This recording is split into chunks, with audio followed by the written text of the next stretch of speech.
গত 12 এপ্রিল সকালে সিলেটের কোম্পানিগঞ্জে সড়কের পাশে ডোবা থেকে বালু ব্যবসায়ী বাবুল ইসলাম বাবলুর মরদেহ উদ্ধার করে পুলিশ।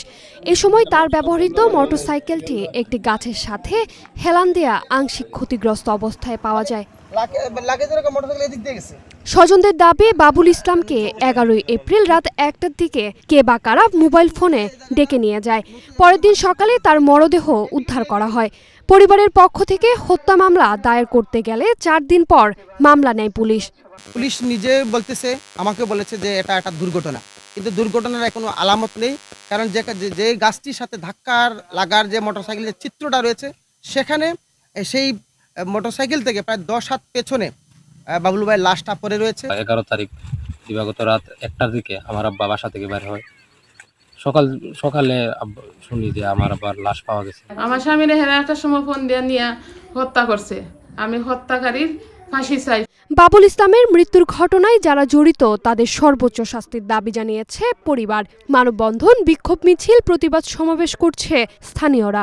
4 দিন পর কেন তার মামলাটা আমলে নেওয়া হবে? একটা মার্ডার হইছে, সাথে সাথে মামলাটা আমলে নেওয়ার দরকার।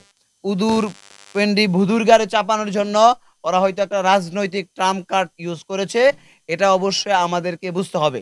এই হত্যাকারীদের চিহ্নিত করে আইনের আওতায় আনার জোর দাবি জানাচ্ছি। ঘুমন্ত বাবলুকে ফোন করে নিয়ে যারা পরিকল্পিতভাবে হত্যা করে আজ কিন্তু একটা অ্যাক্সিডেন্টের মামলা হিসেবে সাজিয়ে রেখেছে, তাদের আইনের আওতায় আনা উচিত।